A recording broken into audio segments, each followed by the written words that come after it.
From here, I'm at Driskill live, sort of, in Singapore. That's right, we made the big move from Hong Kong a long time ago, and we're now broadcasting live, sort of, from Singapore. Today we are continuing the FCC Speaker Series. We have author Jung Chang.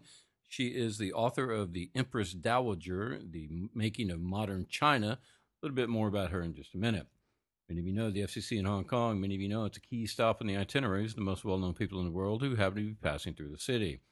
The View from Here is pleased to announce we've got the complete set of speeches dating all the way back to 2007, and we are uploading each and every speech from 2013 as fast as we can. Speakers and topics in the series include people like Mia Farrow, famous actress, outspoken activist on China and Darfur. We've got Bill Clinton in conversation with Lee Kuan Yew, the founder of modern-day Singapore. And we've got people like Chris Patten, the last governor of Hong Kong, before it was handed back to China. We've also got people like comedian and author Michael Palin of Monty Python fame, and we've got many, many more. Check back frequently on The View from Here to get the latest podcasts. Don't forget, you can also log on to iTunes and subscribe to The View from Here, and that way you won't miss a key speech. Just go to the iTunes store, do a search for me, Matt Driskill, or The View from Here, and subscribe, and that way each and every speech should be downloaded straight to your iPod, your iPhone, your iPad. A little bit more about today's offering. The topic, Empress Dowager, The Making of Modern China. The speaker, Jung Chang. She's an author, and her latest book is about the Empress Dowager Cixi, who lived from 1835 to 1908. She was arguably the most important woman in Chinese history. She ruled China for decades and brought a medieval empire into the modern age. Based on historical documents like court records, official and private correspondence, and eyewitness accounts, Jung Chang's latest work, Empress Dowager Cixi, The Concubine Who Launched Modern China, that's the full name of the book, has revolutionized thinking about a crucial period in China's history. Ms. Chang vividly describes how Cixi fought against monumental obstacles to change China. Under her, the ancient country attained virtually all the attributes of a modern state: industries, railways, electricity, the telegraph, and an army and navy with up-to-date weaponry. She abolished gruesome punishments like death by 1,000 cuts and put an end to foot binding. Under her rule, women's liberation embarked on the path to introduce parliamentary elections to China. The author also comprehensively overturns the conventional view of Cixi as a cruel despot. Jung Chang is the best-selling author of Wild Swans, published in 1991, and Mao, the Unknown Story, published in 2005 with John Halliday. Her books have been translated into more than 40 languages, sold more than 15 million copies outside mainland China, where they actually are both banned. She was born in China in 1952 and moved to Britain in 1978. And now she lives in London, still lives in London. Well, that's it for me, Matt Driskill. That's The View from Here. Stay tuned. The topic, the Empress Dowager, The Making of Modern China. The speaker, the very good author, Jung Chang. She is next.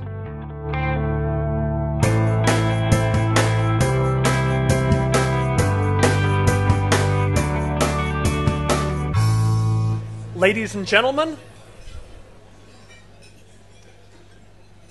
welcome to the Foreign Correspondents Club. My name is Keith Bradshaw. I'm the Hong Kong Bureau Chief for the New York Times, and I'll be your host today on behalf of the Foreign Correspondents Club Board. First, just a couple of housekeeping announcements. Please, everyone, turn off your cell phones now, or at least put them on mute. If you do it now, you shouldn't be embarrassed, but if it comes up later, if it interferes with the recording, you'll be much more embarrassed then. With that, let me also mention our next speaker tomorrow. We still have some seats left. It'll be one of our most important foreign policy speeches this year. Yang Jimian is the President Emeritus of one of the leading foreign policy institutes in China. He is being brought to us by the Foreign Ministry, and he will be speaking on what will be potential roles or responses by China to possible challenges ahead, which has often been difficult for us to get mainland speakers to address. He's also the brother of the former foreign minister. He's somebody who's deeply knowledgeable about Chinese diplomacy. We still have some seats left for that tomorrow, and we hope to see you there. With that, let me introduce our speaker today. There's been a growing group of historians looking at revisionist interpretations, whether it's of Russia, all the evidence now that we are finding, or that historians are finding, that Russia was one of the fastest developing countries in Europe prior to 1917, or that Cuba was thriving prior to 1959. One of the most important historians in recent years of China has been Jung Chang, with her biography of Mao, a scathing indictment of Mao's role. Now she's written a new biography suggesting the person whom she thinks may have played a bigger role in laying the foundations for China's extraordinary success in recent years, and that's the Empress Dowager Cixi. We've had a number of books this year, a number of authors this year, and I can tell you this is the most interesting book I've read since Restless Empire by Arne Westad early this year, Chinese History since 1750. If you haven't read it, I absolutely recommend it. With that, Ms. Chang.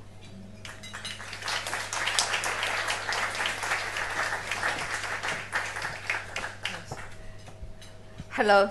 I'm very pleased to be here to talk about Empress Dowager Cixi, the concubine who launched modern China. Now you can see this is Cixi, and this is the Beijing of her time. She was born in 1835, and at the age of 16, she went through one of those periodic imperial selections for royal consort. And she caught the emperor's eye, and she was selected as one of his concubines, a low-rank concubine. And this is her as an imperial concubine playing chess with a eunuch who was standing. And this is her husband, Emperor Xianfeng. Now, in 1860, the Emperor Xianfeng fled Beijing with the court. And the reason was that the British, with some French troops, invaded Beijing. And the British wanted China to open up more ports for trade. But Emperor Xianfeng, like his father and grandfather, stubbornly resisted this demand. So the British came, and led by Lord Elgin, the son of the Lord Elgin, the Elgin marble repute or disrepute. But in any case, and Lord Elgin burned down the old summer palace. And Emperor Xianfeng was in the northern wilderness of China. He was so heartbroken at this palace being burned down, and he refused to return to Beijing. So in 1861, he died in self-imposed exile, and he appointed 8 princes to supervise his only son, with Cixi. Sorry, what happened? Oh, sorry. This is not the son. Yeah, this is one of the ancestors of the Pekingese dog, because when the British got into the old summer palace, the Yuanmingyuan, and they found an elderly imperial concubine had died of fright. She didn't flee with the court. And around her body were these 5 Pekingese dogs. So the British brought the 5 dogs back, and this one was presented to Queen Victoria, and it was named Luti. And Queen Victoria had Luti painted and specifically asked for Luti to be placed next to something to show how small she was. Can we get rid of that? Okay. Oh, God. Okay. Right, and this is Cixi's son, Emperor Tongzhi, the boy in blue, and he was actually a year younger than his sister, but somehow in all court paintings, he was always twice the size as his elder sister. Now, at the Emperor Xianfeng's death, Cixi, aged 25, launched a coup and ousted this 8 powerful princess. And her coup was immensely popular because she asked a very intelligent and fresh question, which is, why must we resist the West attempt to open our doors? Why can't we use open door to benefit China? And that thought, of course, revolutionized China. It was from 1861 that China began to open its door. But she, all the time, because she was a woman, she was not supposed to rule, so she had to sit behind this silk screen, not just behind the throne, but behind the silk screen. And her young son was put occasionally on the throne, and the officials would prostrate themselves in front of them. Now, she never, as the supreme leader of China, on and off, mainly on, from 1861 to 1908, she never set foot on the front part of the Forbidden City. I mean, you know, you've all been to the Forbidden City, and you know the gigantic, grand front part. And that part was forbidden to women. And so she never set foot on it. And she was confined to the harem, which she hated. And she said it was all gates and the walls.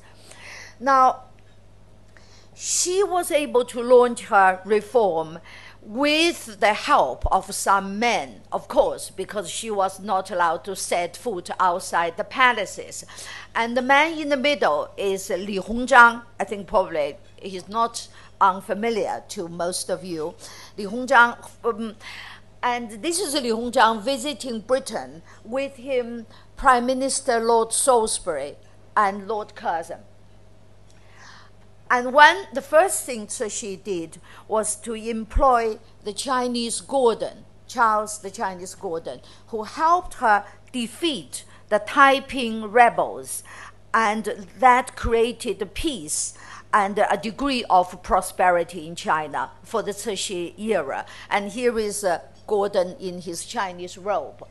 And there is another Brit, Robert Hart, an Ulsterman. Robert Hart here is with his band, his Western music band, but with Chinese musicians.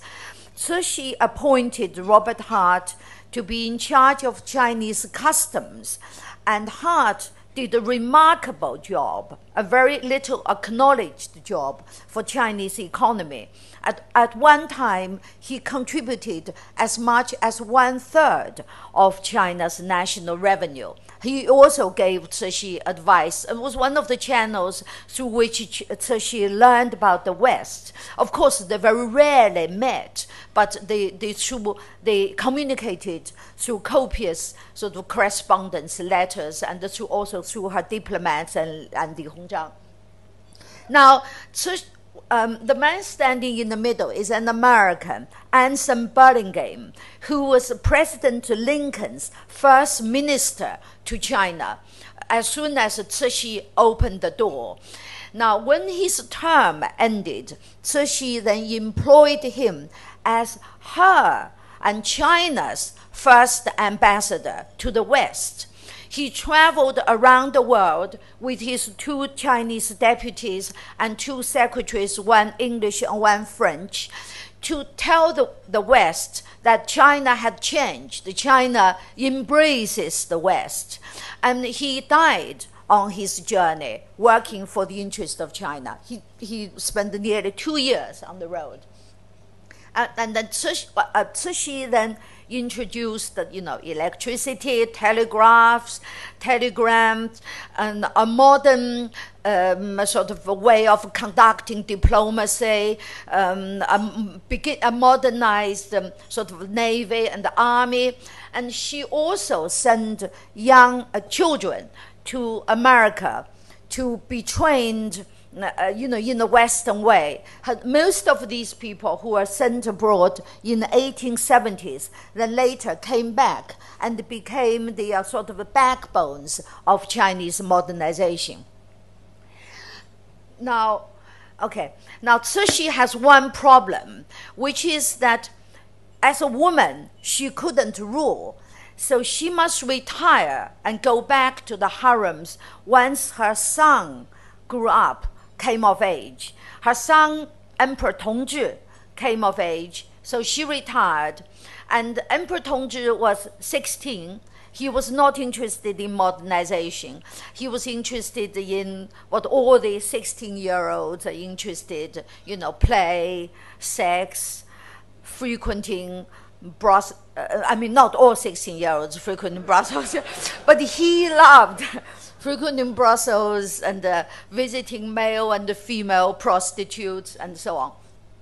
But he died before he was 19.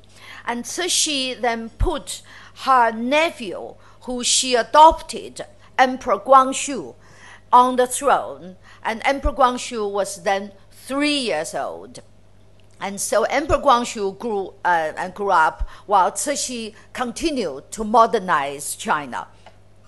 Now, but Cixi was not a good mother, and she was alienated from her adopted son, Emperor Guangxu, who became increasingly close to his classics teacher, Wang Tonghe.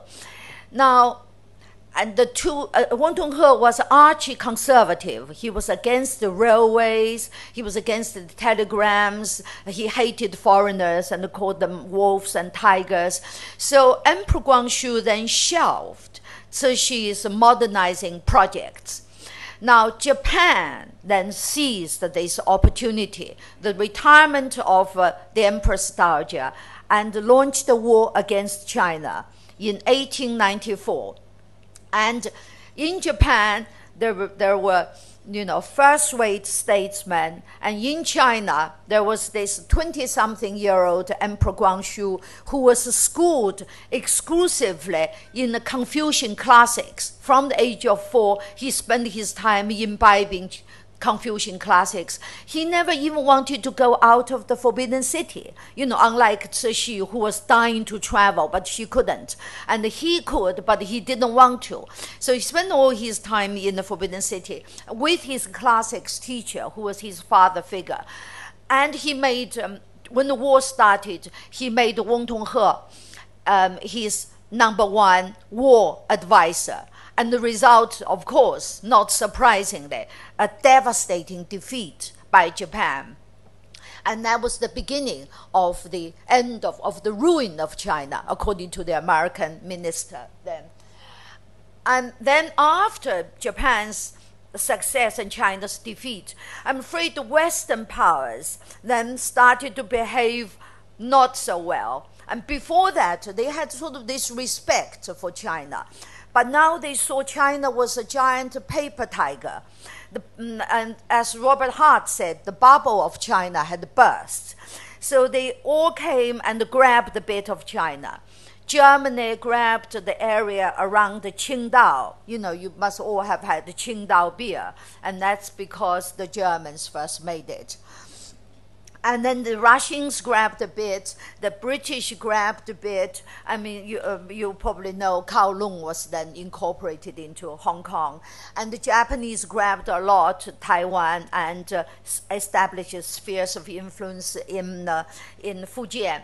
Now, this foreign occupation, inevitably created conflict with the locals.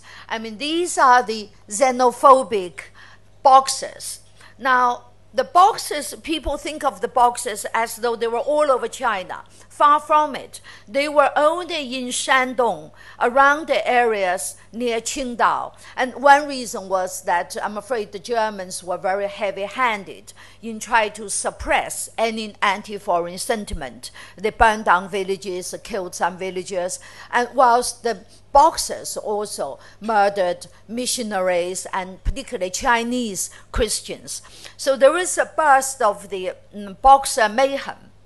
Now, the Empress Dowager was actually all for clamping down on the Boxers. That was her policy. For all these incidents, involving foreigners, her motto was 持平办理, to treat it fairly. But then that wasn't enough for the powers, and they threatened invasion. They gave Cixi an ultimatum. If she wasn't wiping out the Boxers in 3 months, they were going to invade China. Foreign gunboats were outside Dagu Fort, outside Beijing. And Cixi, like a drowning person, grasping a straw, Cixi then made a misguided decision of trying to use the Boxers to fight the invaders. Of course, the Boxers did nothing of the sort. They only looted, they killed, they even nearly looted the Forbidden City. And Cixi was driven out of Beijing. And this is the Allied forces, allied of 8 European powers and America and Japan, entering the Forbidden City.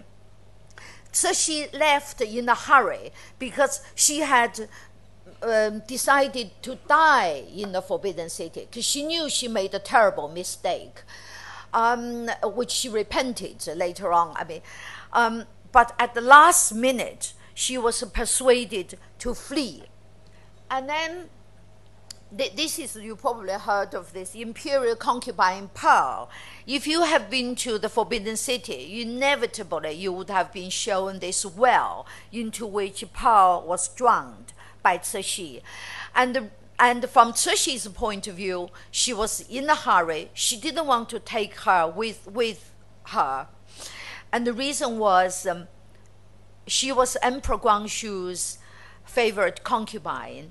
And both she and Emperor Guangxu had been involved in a plot to kill her. And Emperor Guangxu had been put under house arrest by Cixi. So Cixi then ordered Pearl to commit suicide, and Pearl refused. And Cixi then ordered a eunuch to throw her down the well. But during the exile, Cixi reflected on her own crimes, as she said herself, and she issued an edict, 自折之诏, an imperial edict to reproach herself, and she repented many times to foreigners, to her entourage, and so on. So she made peace with the West, and this is her returning to Beijing in 1902, and she was waving outside the sedan chair, waving to a foreign photographer who was snatching a photograph of her from the city wall. And Chinese monarchs were not allowed to be seen in the old days. But Cixi had learned from the people she had been sending abroad to learn Western ways, which she had been doing from 1861. She had learned from these envoys that Western monarchs waved at their people. So this is how she learned to wave, and this was her first wave. And Western powers also, as I said, they made peace with her, and they decorated this imperial locomotive for her to return to Beijing. And from that moment on, in 1902, Cixi then stepped from behind the screen to the front of the stage and launched what I think is rightfully called the real revolution of 20th century China. And the first thing she did was to ban foot binding. The foot binding, the crippling of girls' feet that had tortured Chinese women for over 1,000 years. And so she banned it. And she abolished the old educational system and installed a new Western-style educational system, which is what China is having today. And she introduced the Western legal systems and abolished the notorious death by 1,000 carts and so on. And she introduced the free press. She in the last few years of her life, she was trying to introduce a constitutional monarchy with an elected parliament. In other words, she was trying to give the vote to the Chinese, but unfortunately, she died. Now, this was a picture she was taken in 1903.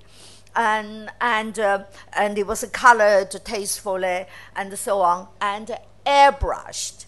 And this picture, when she saw this picture, she was so thrilled. She had it blown up to all sizes, it hung everywhere in the palace. But she really looked like that. But and this was her nearly year 70. But she acted like a coquettish young girl, and the reason is that negatives of her photographs are all in the Smithsonian Museum in America. And in the Forbidden City, they only had airbrushed prints.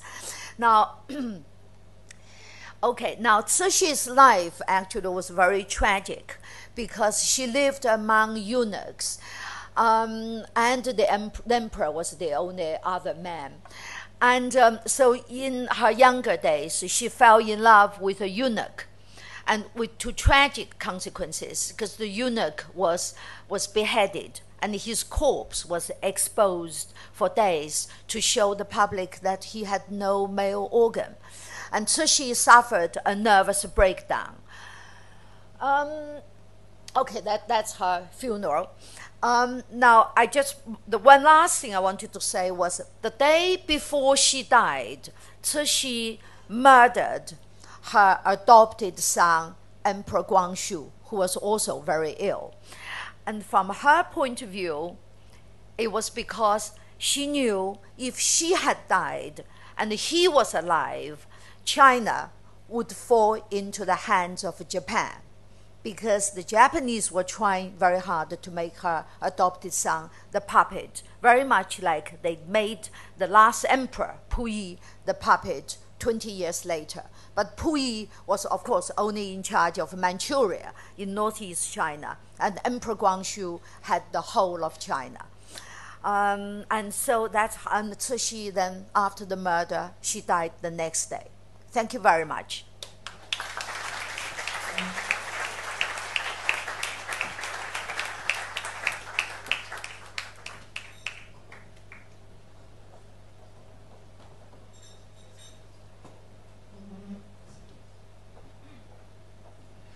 Thank you very much for that presentation. Ms. Chang will stay here after the Q&A to sign books, but first we're going to have about 20 minutes of questions.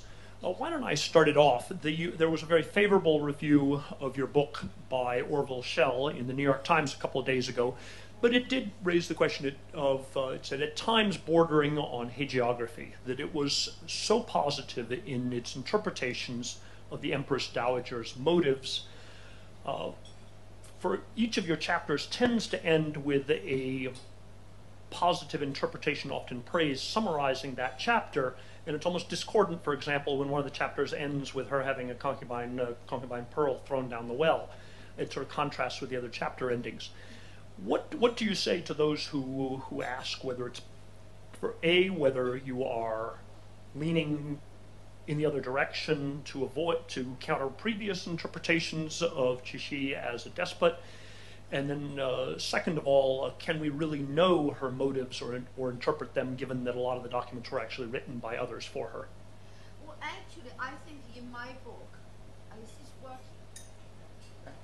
Actually, in my book, I documented every single one of Cixi's killings, some of which have not even been documented by have not even been put out by the official propaganda, official nationalist, communist propaganda.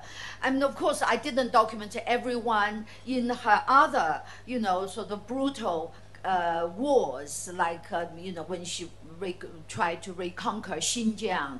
And that was a very brutal expedition, but I mentioned it in detail. So there isn't anything, I think no accuser can name a single, I think, yeah. I mean, it's still early days, but I'd rather predict a single atrocity or whatever that Cixi did that I did not document in my book.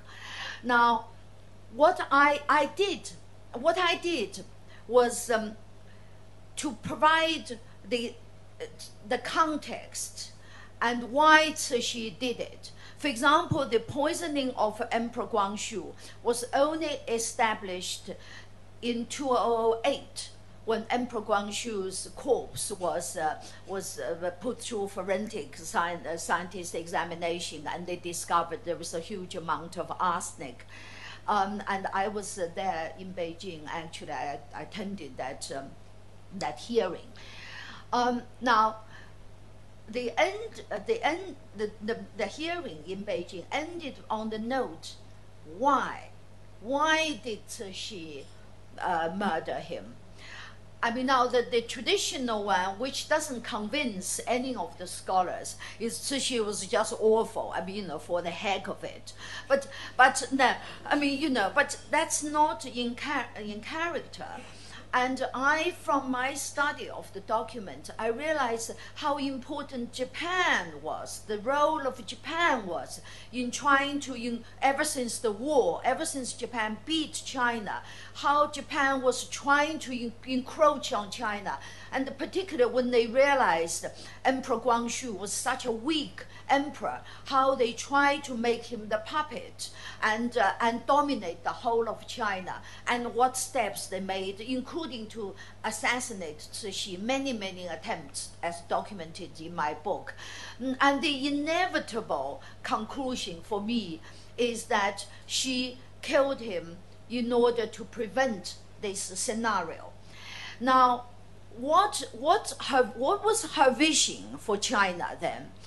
I think at that point she accepted republicanism, because her last political decree was to make sure, was to hand in the power to this weak woman, Emperor Guangxu's Empress Longyu, to this weak woman, who, and the details I don't want to get into. Anyway, this was a political decree that made sure that Empress Longyu would surrender the dynasty to the rising Republican uprisings. And that is exactly what happened 3 years later, when the anticipated Republican uprisings burst out in China, and Empress Longyu announced the abdication of the Manchu dynasty, not just the emperor, but to surrender the dynasty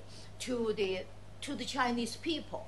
So some say, oh, if you say Emperor Cixi is so strong and great and so on, why is her dynasty fall?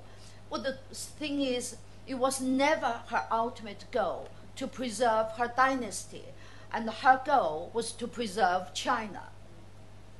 Well, I did develop sympathy for her, as you can see.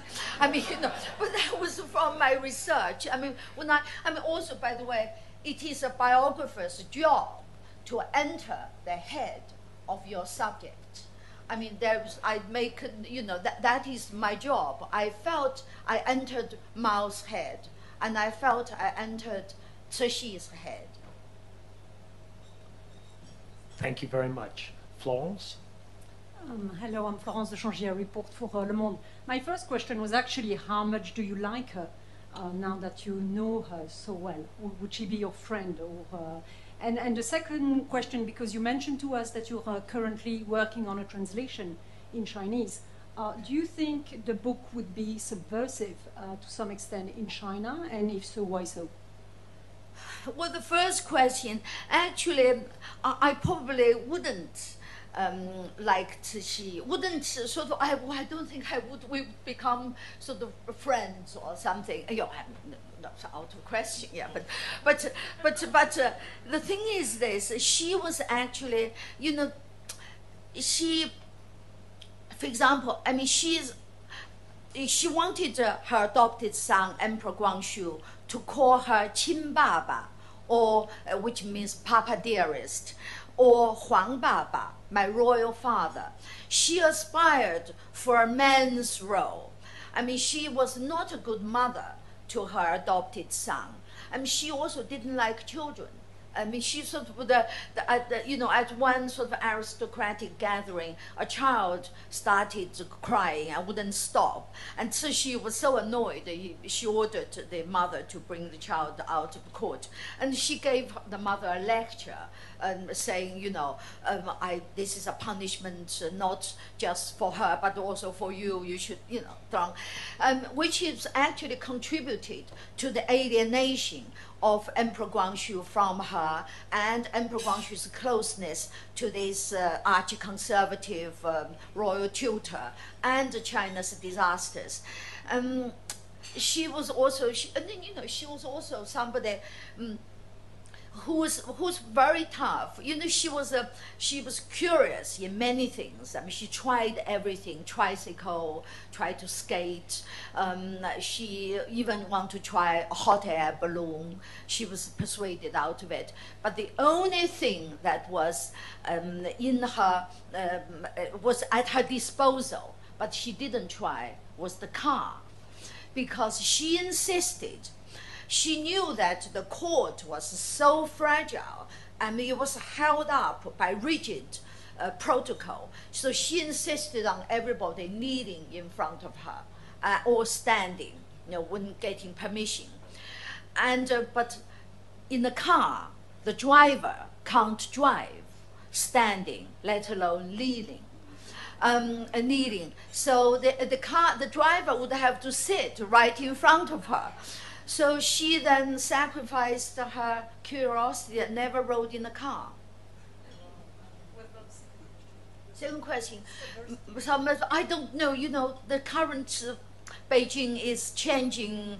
I'm not sure. At the time when I was researching wild swans from 2008, Cixi was certainly not considered sensitive. I was given access to the archives, to the first national archives in the Forbidden City, and the Qing scholars helped me, you know, in such a wonderful way. And of course, they had all read, it's all because of a Mao biography. So they helped me tremendously.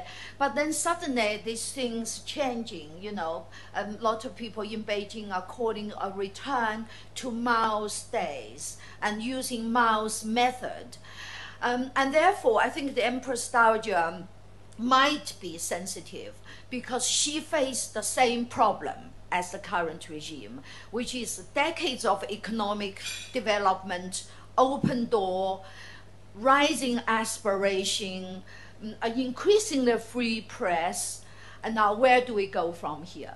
She rejected all the calls for her to clamp down on the press, to stop sending students abroad, but she refused to wind the clock back. She pushed forward for a constitutional reform to establish an elected parliament. Whereas in Beijing, they're not doing the same. They seem to be trying to, some at least, seem to be trying to wind the clock back.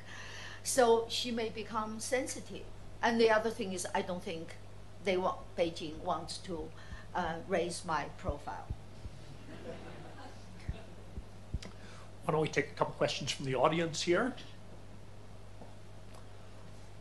While you think about your questions, there's an interesting discussion of the Empress Dowager, of your questions. There's an interesting discussion of Tibet and how she tried to balance holding on to Tibet against the threat of the British incursion in 1904. Arne Westad makes a very interesting maybe even speculation or assertion in Restless Empire when he said that if Tibet had been willing to settle for a small country, perhaps it could have achieved independence as Mongolia did in between 1911 and 1949. I mean, the Mongolians settled for Outer Mongolia becoming an independent country and Inner Mongolia remaining part of China. Tibet was more reluctant to be divided into a smaller Tibet that would to be recognized as a small Tibet, not including the larger areas. Do you think, from your research on the Empress Dowager, that that the seeds were planted during the Qing dynasty, or what did her actions in the Qing dynasty help China hold on to all of Tibet as it did so? Well, I think, well, some of this is slightly out of the Empress Dowager's time, yeah, like Outer Mongolia. At the time, Mongolia was firmly, at her time, firmly part of China. Now, Outer Mongolia was ultimately was ultimately able to get its independence because of Soviet Russia. Russia occupied parts of Outer Mongolia and forced Outer Mongolia out of China.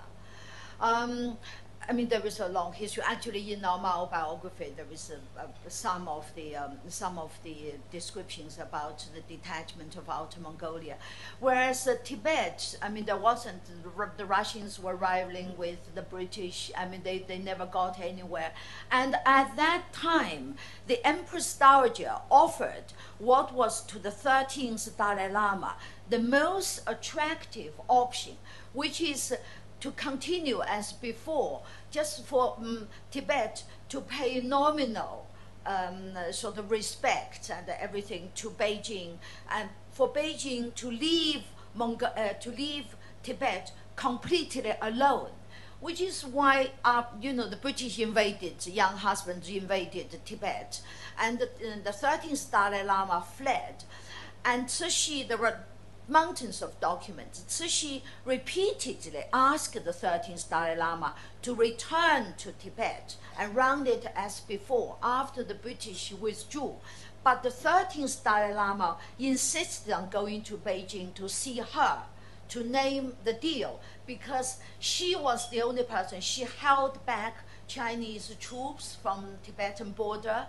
I mean, she had appointed a kind of, anyway, the details I won't go into. Basically, her policy was to leave Tibet alone.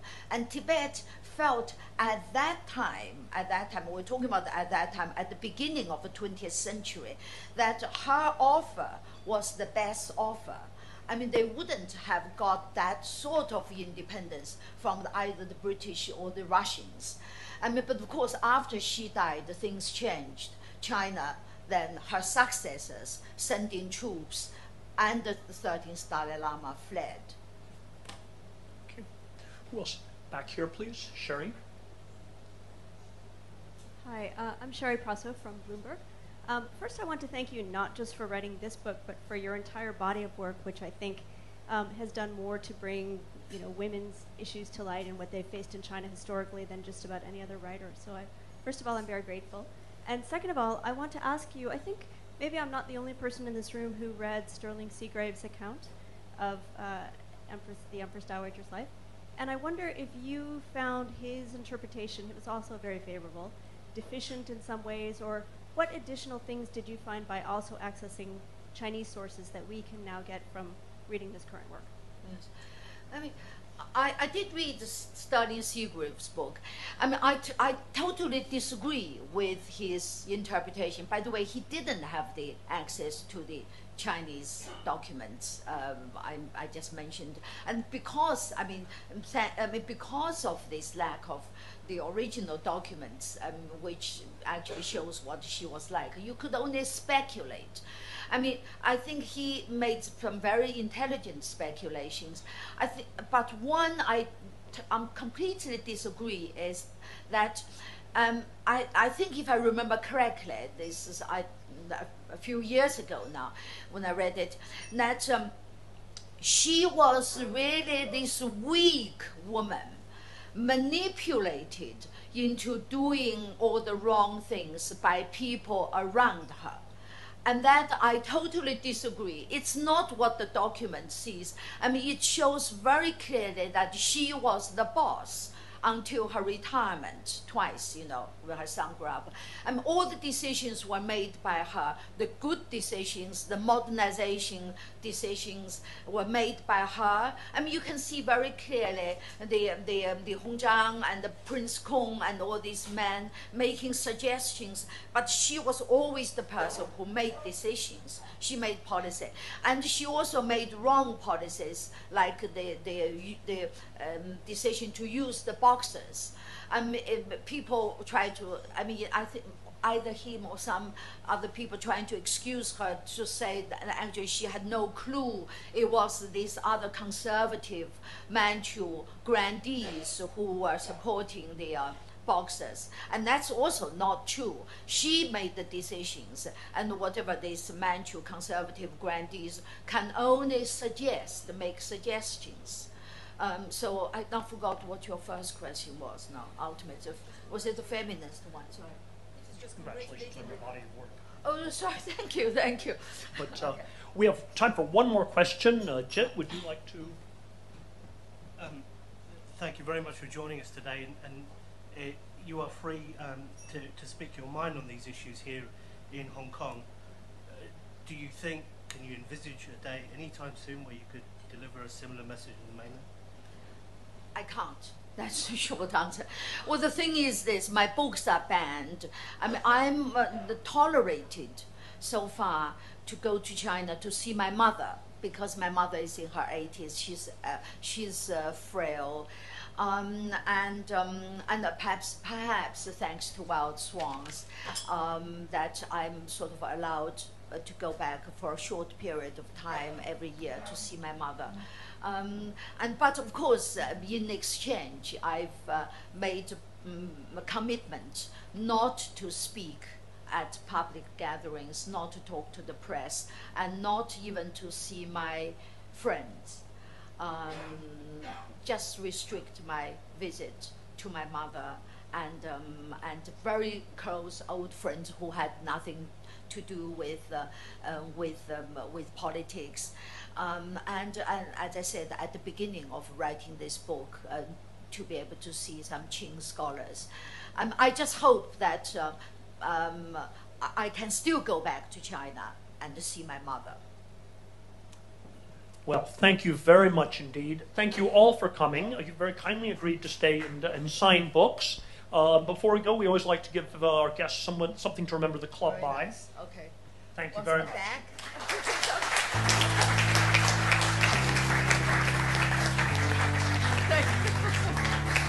A pen for an author. Thank you all for coming, and we hope to see many of you again here tomorrow for Yang Jimian's speech. Thank you all.